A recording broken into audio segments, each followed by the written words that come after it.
Well, hello everybody, and welcome to another video.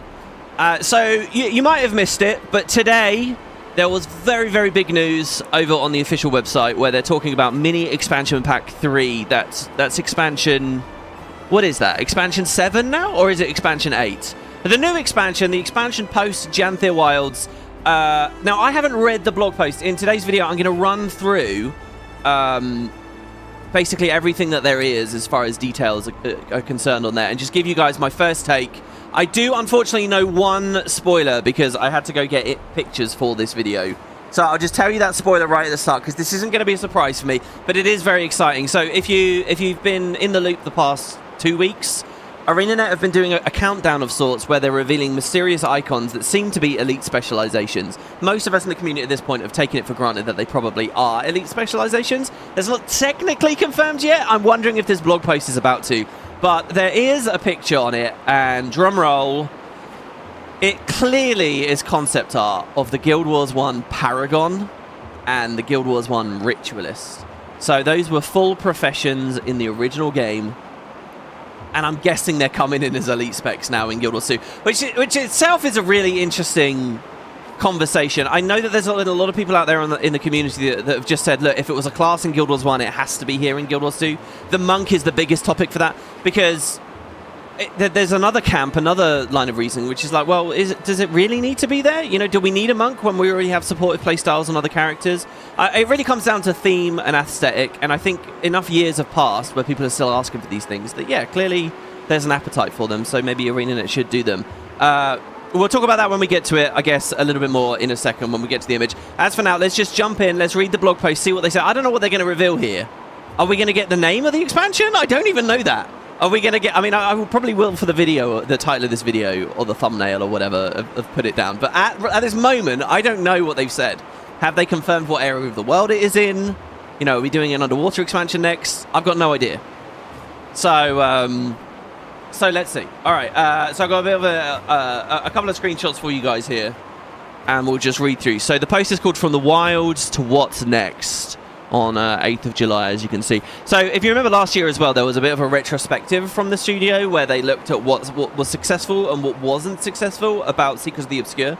And we can see how they iterated on Janthir Wilds for that. I personally would really like another one of those.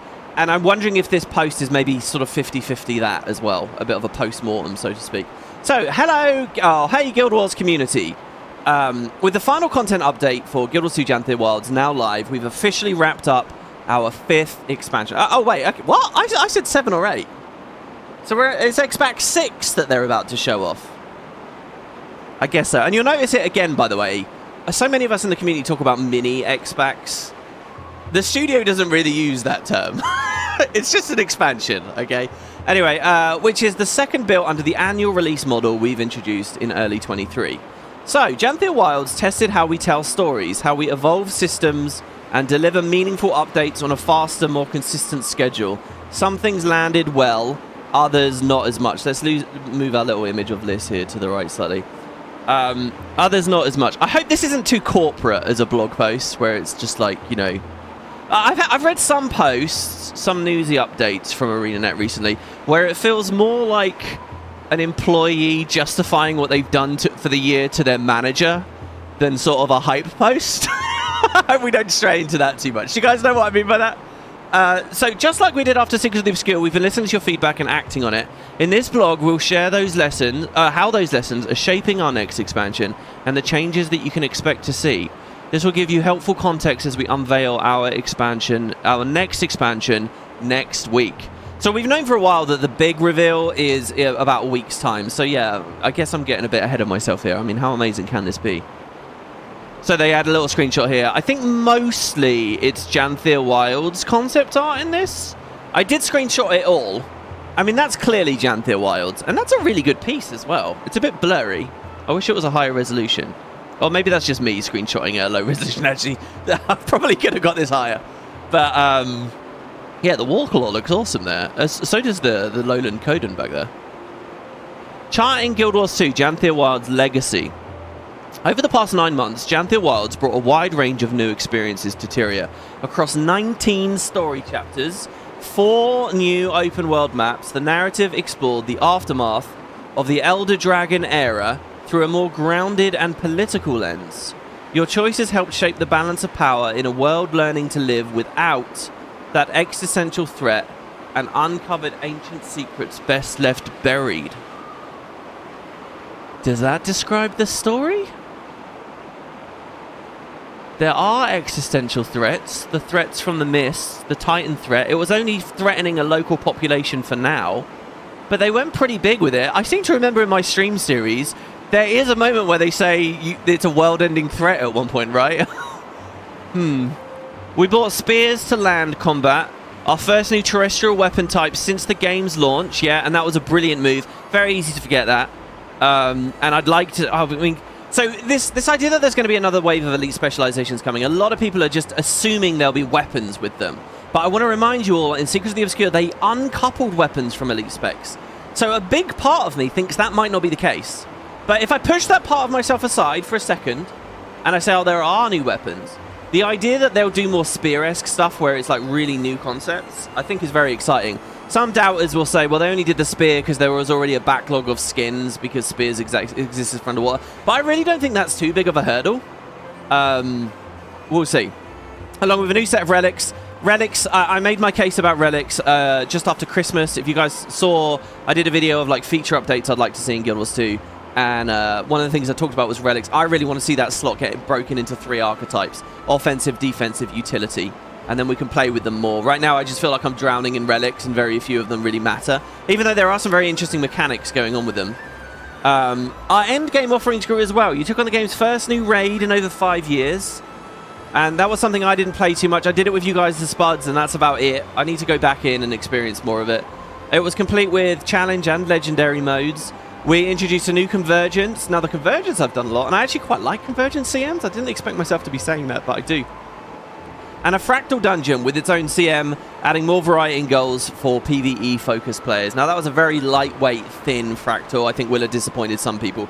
But I've been arguing for a long time that they only need to do smaller fractals. I like fractals like the original ones, like the volcanic fractal. When you're actually in there, grinding it daily, getting a quick island is a good experience. So I'm fine with them doing that. They don't need to be too elaborate. I do want to see quality there, though. I want to see interesting mechanics. I want to see good, you know... There's been the voice acting issue this year as well, which definitely impacted the fractal, so far anyway. So there you go. So wait, is that it? That's their whole retrospective? Just listing the features? Oh no, here we go. Janthir Wilds also marked the arrival of Homesteads, a major feature that brought player housing to the game. That was paired with a rework to the decoration system, updates to the Warclaw mount, 2 new legendaries, tons of armor and weapon sets, Wizard's Vault refreshes, a long list of quality of life upgrades. Now, I will say, when the Wizard's Vault came out last year with the Secrets of the Obscure, I thought they had missed with a lot of their ideas. It's grown on me. I actually quite like the Vault at the moment, and I've been working away on it a lot this year. Both new legendaries were really fun. Last year, I did not go for Obsidian armor, not with any real effort anyway. But both legendaries have really occupied a lot of my playtime this year. The Warclaw update is kind of a bit whatever. I mean, the Sky Scale felt the same to me. The decoration rework was good. When the expansion first came out, I did a whole section. When I did my Let's Play on the launch of Janthir Wilds, you guys watched me. Did I do like a whole episode? Or I did a lot on that, which was good. But I have to say, Homesteads. Now, maybe this is a place where you guys might like to leave, you know, your thoughts. Homesteads have not captured me. Now, you guys might not know this about me. You probably don't know this about me, because I don't really do it on YouTube much. Now, I had the Zeus Let's Play last year, right? I really like base building. I really like survival open world games. I like Ark Survival Evolved. I like Grounded. I like Enshrouded. I like building bases in games like Terraria. I like base building. I haven't played as much as realistically I'd like. I like Stardew Valley. I like having a house. I like building things up. I'm the kind of player, and you know, historically in Guild Wars 2, I've done a shit ton in the guild halls as well. I'm exactly the demo, and yet I've barely touched this. And I think it would take a lot of analysis for me to figure out psychologically why. Basically, I dumped a bunch of balloons in here, scaled some of them big, some of them small, and that's about it. I've gone on LFG and visited homesteads a couple of times, and I've seen the crazy things people can do. You know, they'll make, like, cinemas, and they'll put, like, you know, mannequins in there and equip them with Choya weapons, so it looks like Choya are attending in the audience. They'll do crazy... So you could do insane stuff. They'll make big slides and all kinds of things. It's just not grabbed me. I don't know why. Maybe the timing just hasn't been right. Sometimes that's all it is. You know, a game can be good, a feature can be good, but the timing isn't right. So I have to say, for me, it's kind of whiffed a bit. You know, they recently changed the sky. I don't know. I do come here every day for the purposes of, like... So you'll notice all my crops and all the... like, today I came in for the shadow fruit as well for Orax. But all of the, you know, the mining and the logging, every day I come in and do that. Which I never used to do back in, you know, when it was just your home instance, like a Omad's Lab, or not Omad's Lab. You know, if you're at your homestead in Holbrook or the Salma district or whatever, right? I would sometimes do it. I do it all the time now. I do come here a lot. But the actual decorating aspect of it, it didn't capture me. There's probably a whole conversation we can have about it. But, you know, for my retrospective, I don't know. Now, the idea that they're about to announce another homestead, either in this post or next week, you know, another player house. I think that's a good, safe, solid idea for the next expansion. Maybe the next one I'll spend more time on. I don't know. Give me a forest or a beach. I mean, a tundra isn't the nicest of locations, really. I mean, we have the pretty waterfalls and stuff. Anyway, in PvP, they built something new with your help. The push game mode began as a prototype and evolved through multiple public betas, shaped directly by player feedback. Co-developing a competitive mode in a live environment is rare, and we're proud of what it represents. The final version launches this summer, and we hope it sets a precedent for future community-driven efforts. That line worries me a little bit. Look, I'm on the record for this, and I still feel the same way. I think push was a bad idea. I think splitting a tiny community into another game mode is a terrible idea. I think the idea for the game mode was a terrible idea. When it's just constantly grinding in 5v5s or 4v4s or whatever, it's not that entertaining. I'm a big believer. Look, Conquest isn't perfect, but I think Conquest is a candidate for refinement. I think it muddied the waters. I think it was such a waste of time and dev effort and energy. I completely avoided this element over the year. You guys will have to let me know in the comments. How's that going? Are people really into push? As in, like, is it like the major thing? Has the PvP population grown? The cynic in me says no. I'd like to see it grow. I really would. I just don't know whether push was the right way. I'm not really the best person to comment on this, though, because I didn't get in there and engage enough. So, you know, don't take my opinion as worth anything. But my gut on it was I didn't really like the initiative, unfortunately. But it's nice to see. What I will say, it was nice to see PvP get something. And what I think this might mean, when they say a precedent for future community-driven efforts, if that means world versus world next time, now that's pretty thrilling, okay? Like, I'm a big believer still in another Borderlands for world versus world. Come on, 2 Alpine. Even just talking about, like, the symmetry of the thing, I'm usually not that interested in. So, like, people say, well, you got 2 Alpine Borderlands and a desert Borderland. Clearly one of those Alpines needs to be something new. That's an argument, I guess. I don't really care about arguments like that much. Like, when we think about, oh, the Revenant had to get added because there were only 2 heavy armors.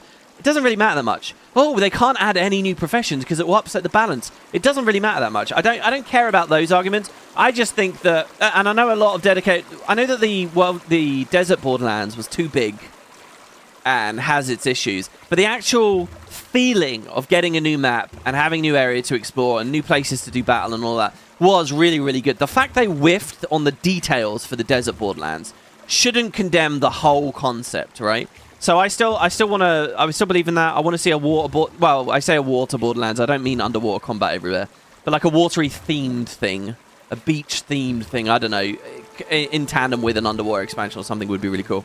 Anyway, so then finally, Janthir Wilds delivered a lot in a short amount of time. That momentum is only possible because of your passion, creativity, and honest feedback. And I know there's a lot of naysayers about mini X packs, and people say, oh, they don't have the grandeur or the scope or the hype. I do think over 2 years, right? It's just been 2 years. If you bundle all the Secrets of the Obscure stuff and all this Janthir Wilds stuff, the game's had a lot. Like an old friend that I used to run dungeons with messaged me on Steam the other day. And he said, oh, I haven't played Guild Wars 2 in about 3 years. And he said, I'm thinking of coming back. And I said to him, yeah, do you know what? If you do come back, you get this and this and this and this. I mean, Christ, if he comes back in a couple of months when this new X-Spec's out and there's new Elite specs too, I do think, pound for pound, this is better than, like, the Giala Delve era or, you know, as we were waning at the end of the Iceboot Saga era and all of that. There are issues. For me right now, it's storytelling, I think, actually. And that will be blatantly clear to you if you caught my thoughts on the end of the Janthir Wilds story. The storytelling is not there. But we'll see. All right, there's my retrospective and theirs, I guess. They say finding the right rhythm. Janthir Wilds launched in August of last year, followed by 3 quarterly updates. After the first of those updates arrived in November 2024, we heard consistent feedback from the community that the additional story content felt too short. I was saying that. And the lack of new open world map made the update feel noticeably light. Similar reactions to story scope followed the second and third releases, signaling that the pacing and structure of these releases could better align with your expectations. So for this, I'm excited right now. I feel it welling up. For our next expansion, we're refining that structure to give each update more. What does this mean? Less patches? Because I'm living in the real world, or what I think is the real world, where they can't just magic more budget and resources into the game. We're refining that structure to give each update more depth and impact. The first quarterly release after the expansion's launch will not include new story or map content. Instead, it will focus on updates to core systems and long-standing features. Okay, Liz, you're going to have to move to the side. This approach gives us the space to revisit foundational elements of the game, improvements that support the long-term health of Guild Wars 2, and reflect the design philosophy outlined in the Building Smarter, Not Bigger section below. I got a lot of thoughts here. First of all, there's a bit of comedy in this, isn't there? You guys said there wasn't enough story, so we're solving that by taking the story away.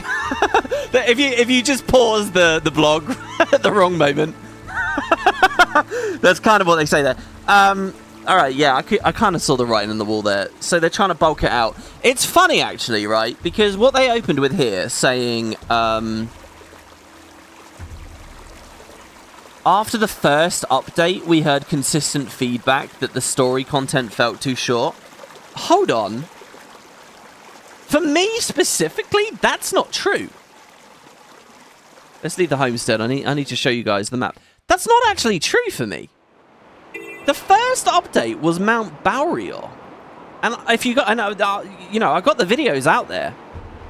Mount Baurior, I thought, was going to be a tiny bit of story, then the thing, and a tiny bit of story. That was my expectations for that patch. That was all I thought it was going to be. And in the end, we got, like, you know, 3 instances going in and 2 coming out. There was the whole party scene and everything.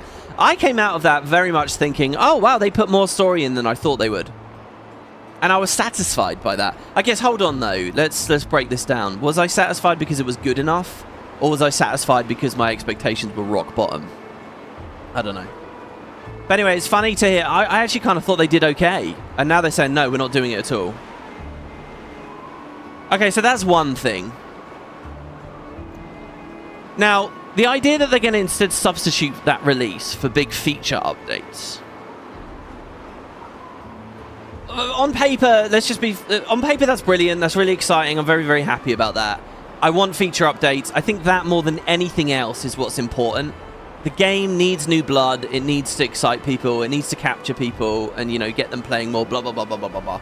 Because then some proportion of them will end up using the gem store. Some proportion of them will have used real-world money, more devs, more blah, blah, blah, blah. So I think feature updates are really good. And I'm a big... like I said, the Wizard's Vault was a big thing with Secrets of the Obscure. We've seen Homesteads and the idea of decorations and stuff. The thing that's interesting to me, though, right, is... we already got features as a part of Mini X-Packs. They come in at the launch of the Mini X-Pack. The Wizard's Vault came in at the launch of the Mini X-Pack. The Decoration Overhaul came in at the start of the Mini X-Pack. The Mount Overhauls came in at the start of the Mini X-Pack. Now it sounds like what's actually happening is Arenanet is saying we don't have time to do those features for launch, so we're pushing them off to release 1. And they're spinning that as a benefit to you.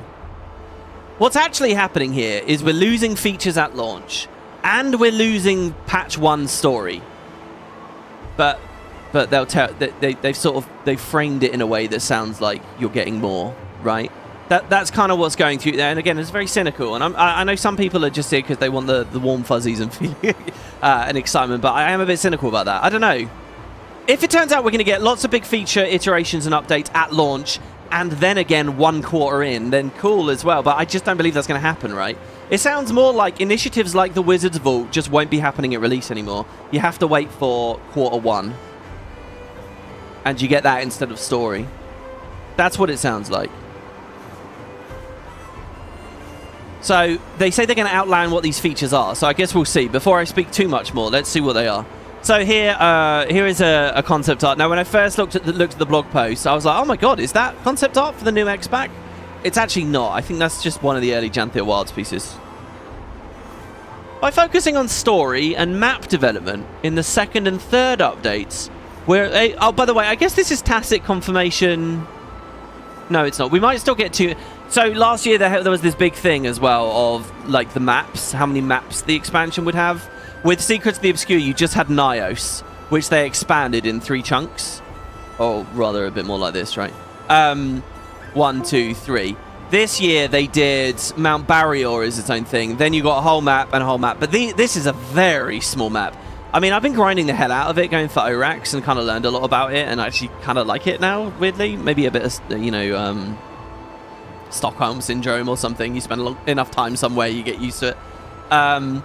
I wonder whether this year they'll do a similar thing. Whether we'll have the Nyos idea or we'll have this idea. It's very obvious in retrospect with Janthir Wilds that they just split this. You know, early on in the speculation, we were wondering if one was going to be at the Highland Shore and one was going to be up here or whatever. It really did, you can feel it was just one map split in half, so I don't know. But yeah, this did feel a bit weird in this release, didn't it? You know, a map with 1 heart, one waypoint and so on. I mean, they might even explain that in a second in the blog post. I shouldn't go talking about this for too long here. So by focusing on story and map development in the 2nd and 3rd, we're able to make them more robust and satisfying. Look at the terms they're using here. They're not saying bigger. Each will introduce a lot. Oh, well, no, there you go. A larger. Oh, okay. Each will introduce a larger, more content-rich map. So we are doing the Janthir Wilds thing. It's going to be 4 maps again next year. And a longer, more fully developed story. Wow, really? They are saying longer. They are saying bigger. They are saying more. But do you mean longer per patch or longer overall? Because longer per patch is easy to do if you've eliminated one of the patches. What I want is bigger overall. Tyria is such a great place with so many characters and so many relics and historical interest. There's so much amazing stuff and we don't get enough time to dig into it. Each will introduce a lot of blah, blah, blah. So we'll see a more fully developed story. I'm going to hold them to that, guys. I'm going to hold them to that. That's very exciting to me, and I hope it's true. While the total amount of story content across the expansion... Oh, there you go. The total amount across the whole expansion is increasing modestly. The bigger benefit is in how much more meaningful each individual release will feel, along with the scope improvements in the open world maps. You can really see here, reading the blog post blind, where I'll get led astray, but all I have to do is read slightly further ahead. This approach allows for more complete and satisfying story arcs and results... Well, how do you know that yet? Results in a net increase in total content delivered over the course of the expansion. If you say so.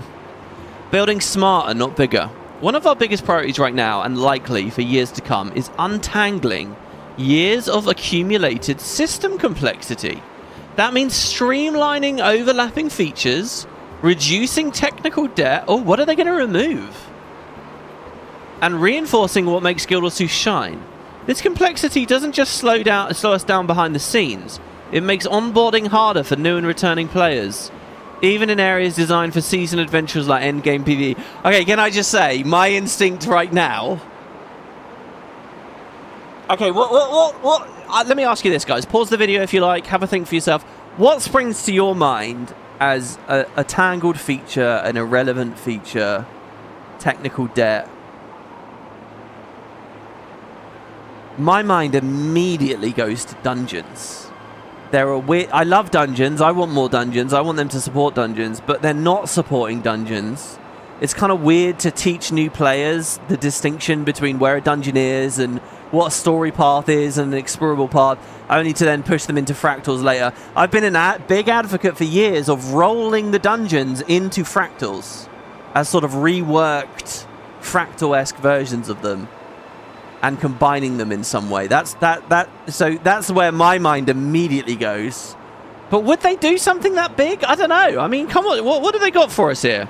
They say untangling for years to come. And look, they just mentioned Endgame PvE. And it is an onboarding thing. I don't know whether the existence of dungeons slows them down. Let's see. Over the past 2 expansions, we've shifted away. There's lots of weird stuff, though, when you get to these systems. Over the last past few years, we've shifted away from stacking new systems on top of old ones. Instead, we're focusing on sustainable upgrades to the game's foundation. Features like the Wizard's Vault didn't just... Oh, yeah. Oh, my God. Are they going to do guild stuff in the Vault? That was something I wanted in the new year. Features like the Wizard's Vault didn't just offer something new. They replaced daily achievements, and they replaced login rewards with a streamlined modern alternative. Absolutely. Weapon Master training and relics were built to expand existing build system. How is that an example? I guess as an example, they utilized existing infrastructure. Homesteads and the decoration system overhaul. Do you know what the worst thing for this is, by the way? Masteries. They're getting rid of masteries, guys. Homesteads and the new decoration system overhaul also improved guild halls. We've also updated the core mount system during both expansions with refinements to the sky scale and then the war claw. Each change was designed to strengthen features you already use and love. Yeah, I would expect another mount overhaul. I'm thinking the beetle. I mentioned this in a recent video. They added a new beetle race recently. The beetle's another similarly weirdly acquired thing in the middle of Season 4 that probably deserves its own expansion, you know. Turtle is kind of a big one for me as well, but that's still fairly new. So I doubt they'd do that. Turtle rework in an underwater expansion would be pretty good, though. So go on. So let's hear it. What are you doing? Let's hear it. Support for newly introduced features doesn't end at... What? No, hold on. Is that it? They don't tell us. Support for newly introduced features doesn't end at launch. Okay, so they're suggesting there is something at launch. Since the Homestead feature debuted, we've continued to expand and refine the system with new decorations and quality of life improvements, including an increase to the overall decoration cap in the final release. Yeah. In our upcoming July 15th release, we're doubling it again. The area limit. Nice. The local limit from 200 to 400. Are they going to do that in guild halls too? That would be epic if they do that in guild halls as well. This directly addresses one of the most common requests we've heard from you. Yes. You can also expect to see continued support from the Homestead feature. In our next expansion as we build on this foundation. You know what I think might be missing for me from Homestead decoration? Like actual like structures, like prefab structures and stuff. Snapping, things like that. That these other modern games have, and it's all genuinely really good. These kinds of changes may not always grab headlines. They should grab headlines though. Or amongst us who are still playing, they grab headlines. But they make the game easier to understand, easier to maintain, and more enjoyable to play. Just as importantly, they reflect what many of you have asked us to do. Focus less on introducing entirely new systems, and more on refining and modernizing what we already have. This is the direction we believe in, and we're proud to continue as we build the next chapter of Guild Wars 2. One we're proud to continue. Yeah, I agree completely. That's exactly what I want. But they're not... They haven't actually said. Interesting. New tricks for every trade. Over the past 2 expansions, we've expanded options for combat by giving you new tools to customize your builds and play your way. Guild Wars 2 Seekers of the Obscure introduced new weapon proficiencies for every profession, and we separated relics from runes to deepen build crafting. That's something I was a huge advocate for as well, by the way. And in retrospect... Either it's because Arenanet got the details wrong, or I was just wrong. I don't know whether that's actually worked that well. I mean, I've made my proposal for relics, the triple slot for relic. Runes, though, runes are very blech now, you know. The addition of the Weapon Master training was also a major step forward in allowing players to freely mix and match elite specializations across builds. Oh, my alarm's going off. And the addition of land spears. Sorry about that, guys. I just had to grab my phone and turn my alarm off there. With our next expansion, we're taking the next step. Elite specializations are making a return. There we go. So actual confirmation there. Now, this is one of those things where we all sort of knew it already, right? But they hadn't technically said. I've read more than a few jokey, meanie posts in Discord and in the YouTube comments recently of people saying, "Oh, it's just going to be a new card game or something. The next mobile game." No. It's going to be elite specs. This time designed to work together with a flexible build crafting system we've been refining over the past few years. However, these new specializations, there you go, won't come with dedicated weapons. Okay, instead each one introduces unique profession mechanics, a new trait line, utility skills, an elite skill, a healing skill, distinct playstyles without locking you into a specific weapon or equipment loadout. They should have added to that list achievements and, you know, special skins and stuff, because that's all true. And a title and all that. Yeah, this is what I thought was going to happen. I wonder, are you guys disappointed in that? I mean, it made perfect sense to me. Living in the real world, they have a fixed amount of time, a fixed amount of money, a fixed amount of devs and talent and stuff. One of the reasons that elite specs went away is because they're so insane. There's so much to an elite spec, and they do 9 of them. There's this really sad, there's like this tragic thing about Guild Wars, which is that they've compromised so much of the game, and they put so much in there to try and encourage you to multi-class, and a lot of people still don't. So then they'll put all this energy into 9 elite specializations, and people will only give a damn about 1/9 of that. And effectively, the rest may as well not exist as far as they're concerned. So it's just a huge Herculean effort they were putting in for these expansions to get all 9. They had to find some wiggle room. They had to find a compromise somewhere. And Secrets of the Obscure broke weapons away from the specs. And now they can just release the specs without the weapons. And that helps them out a lot. So, yeah, that makes sense to me. It means if... I guess we're going to get a Paragon. I mean, Christ. You can use the Janthir Wilds spear with the Paragon. It's just, you know, they've effectively filled them out. I think this is really smart. I'm perfectly fine with this. I'm very happy with it. And the question now is just, will they be high quality? Will they be a lot of reused animations? Will the tooltips be really janky and weird and feel like they don't fit in the game like the End of Dragons ones were? Will they be buggy? The wave in End of Dragons generally wasn't very good. But if you look at recent stuff, I think spears were excellent in Janthir Wilds. And I think they've been doing okay with balance as well, and reworks with the balance, you know, new traits and ideas recently. So, I actually do have high hopes for this, the quality of this next wave of elite specs. I really do. And of course, we're still getting the icons, and we'll see what they're like. I have messaged Boots, by the way. You guys will probably see a video with me and him very soon, once the icons are out, where we give you our ideas and we do some fun speculation about it. So, these new specializations are designed to feel fresh, fun, and unique to Guild Wars 2, while building on the systems you already know and love. We'll have much more to share soon. So then we get a bit more Janthir Wilds concept art of a Titan. Greer, the only cool Titan for me, looking back. Challenging the challengers. The launch of Mount Barry, or Raid, wasn't just a development milestone for us with both Legendary and Challenge modes. It was a long-awaited return for players to engage, eager to take on high-end group content. It marked a turning point in our ongoing effort to revitalize Endgame PvE. Now, my expectation here is that they were going to go strikes, raids, strikes, raids, strikes, raids. I guess we'll see. Over the past few years, we focused on delivering meaningful, replayable encounters across both raids and strike missions. Most recently, we returned to our encounter design roots. In Kinfall, a new fractal designed in direct response to player feedback. With Kinfall, we stepped... Oh god, sorry. Let's get Liz out of the way again. I do like her there.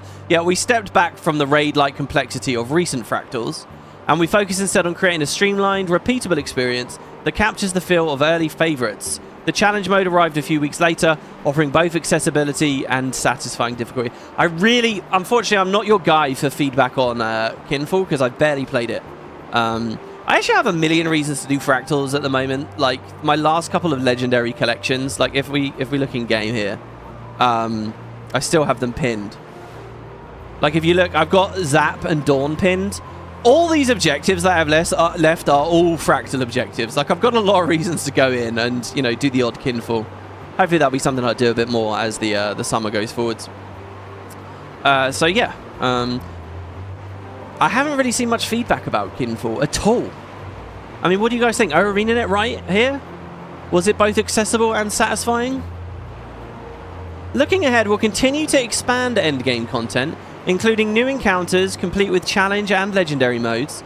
But just as important as adding more is making the content better, more approachable and rewarding to return to. Oh, there's a lot of waffle in this post, isn't there? In the first quarterly release of our next expansion, that means unifying raids and strike missions. Holy shit! Okay, when I mentioned dungeons and fractals a second ago, that was half the story. What I've always been an advocate for is dungeons getting rolled into fractals and strikes getting rolled into raids. That's the onboarding and all that stuff that I was talking about. That's absolutely right. Split the raids up into their individual encounters. There are questions. There's a lot of questions with this proposal, but I think it's fundamentally a really good idea, especially if they're going to support the game for another 10 years or whatever. So hold on, are they doing it? Looking ahead, we'll continue. Unifying raids and strike missions into a more consistent structure, improving the onboarding for newer players, reworking parts of the UI. And by the way, I would dump the term strike at that point. Roll them all in together, kill the term strike. You don't need the word strike anymore. Raid makes more sense to outsiders and stuff. Investing in systems that help group, plus there's baggage with strikes. There's a lot of people that tried strikes with Icebrood Saga and have condemned them forever, you know. Even though the fun you have is entirely dependent on the boss and the mechanics on the boss rather than the format. We want reworking part of the UI, streamline rewards, invest in the systems that help group content feel easier to get into, more meaningful to stick with. And I felt a lot of that as well, you know. You might expect someone like me wouldn't, but I do quite often think, like Mount Barrier, I've got a bunch of achievements I'd like to do in there, but I don't really want to wade into LFG. I don't want to deal with it, you know, in a way, so we'll see what the new format's like. We want Guild Wars 2's endgame to be something anyone can grow into. Jesus Christ, Liz. Whether you're joining your first... We might not do this again with Liz on the screen. Whether you're joining your first organised group or aiming to master every challenge we throw your way. So here's their roadmap. So this is June to August. So, what? But we've already left June. What? Okay, reading it. Yeah. Jeez, I've always felt these roadmap infographics are pretty dire when it comes to Guild. They often don't have enough news to fill them in. They just don't. And here, 1/3 of it is stuff we've already lived. It's not even a roadmap. Okay, yeah, Absolution came out last month. Well, I never. Dragon Bash? Holy shit, that actually just finished like a couple of hours ago. Skills and balance update. The Fractal Challenge mode. This month we have the expansion announcement. That's next week. Return to Secrets of the Obscure is happening. I barely ever play those. World vs. World Rush, I sometimes play those. Good rewards. Another PvP push beta. And then the Festival of the Four Winds. I mean, there's basically no information in that. What comes next? So this is it. Guild Wars 2 Janthir Wilds helped us learn where to push harder, where to simplify, and how to better listen to the needs of our players. Oh man, this is not detail here really, is it? This is just padding the word count a lot of the time. Your feedback didn't just resonate with us, it reshaped how we're thinking about the game and how we're building what's coming next. Mark your calendar. You'll get your first look at the next expansion on July 15th. Thanks again for your passion, your support, your belief in this world, and the people bringing it to you. To life. See you next week. And that's from Josh, game director. P.S. Thanks for reading this far. Here's another teaser for your troubles. I see. And then this was the... I mean, look, so there you go. I guess this will be the video thumbnail. So this is it, guys. The Paragon and the Ritualist. I mean, that's clearly the Paragon and the Ritualist, right? I say Paragon for the guy on the left because he's got the wings and he's in the Paragon, like, classic Sunspear attire. He has a sword. Oh, is that a spear? That's a funny weapon. I think that's a spear. He doesn't have a shield. In Guild Wars 1, you had spear and shield. It was a one-handed spear plus a shield. Guild Wars 2, the spear is two-handed, so you won't fully get that fantasy back, but it's there. I'm excited to see what they do. I mentioned this in a recent video. You know, Guild Wars 1 as an RPG was a little bit more robust in terms of like build craft and composition craft and stuff like that, roles. You know, Guild Wars has this really... Guild Wars 2 has this awkward quickness, alacrity, trinity thing going on now. But, you know, the idea of being, like, ranged, for example, in Guild Wars 2, as far as PvE is concerned, is, like, not really much of a thing. So the idea of being a backline support, which is sort of a heavy-armoured backline support, is such a peculiar concept. I don't know what space it has in Guild Wars 2. We'll see what they do. I made the argument in a recent video that maybe there aren't enough niches, and I'd like to see more niches be created. I've seen some counter-arguments from you guys in the comments saying, no, they can do stuff. It's a strong theme, at least. And hopefully it resonates with people. Then you've got the Ritualist on the right. Looks like they're putting that on Necromancer. Ritualist is a funny one, because there's already Ritualist skills and traits and ideas and concepts all over all of the classes. Revenant is actually, I think, the classic that people thought of Ritualist as. But the thing is, then they did Renegade, which had spirits already, and it's all a bit messy. So Revenant's kind of off the cards. Necro feels like a good fit now. The big animation... I mean, the art is gorgeous, by the way. I love that we're over a decade into Guild Wars 2, and they haven't dropped for a second with their concept art for these classes and these specs. These look like they could have come straight from the original release, way back at launch. Really exciting. The big ghostly thing behind it, do you guys think that there'll be summons that you actually summon around you on the field? Or it will be more like you have this big thing attached to you, you know? You know, like when a Rev legend swaps, you see the ghost of the legend really big above you? Something like that, but a bit more permanent, maybe? Oh, do you think that they'll just give Necro like legends or something, and then they'll call that the Ritualist? Interesting stuff. I don't know. There'll be a lot of speculation about this. Give me your thoughts, guys. I know Boots will be looking at this very close. I will too. We will do a video about this. So that looks like the Warrior and the Necro are kind of done. So as far as the teasers, the icon teasers are concerned over the next few days, I wonder if they'll skip those days. It's funny because when those icons come out, it'll be very obvious what they were anyway. If they use the Ritualist icon from Guild Wars 1, and if they use the Paragon icon from Guild Wars 1, which I would assume they would do. Is this the first time they've wholesale taken a Guild Wars 1 profession and just made it an elite spec? Like, they could have done they never did the Assassin, right? They called it the Willbender and put it on Guardian. You know, with the big Shiro implements and stuff. They never did Dervish, which maybe might have fit in some ideas for the, you know, the melee staff, Rev stuff way back when. They've never just wholesale taken a name, right? Am I wrong? Maybe for a long time they were thinking that they didn't want to do that because they were just going to make them as full classes. And it would be somehow worse to have as elite spec. But no, I think at this point everyone's excited to see them as elite specs. It works best as elite specs.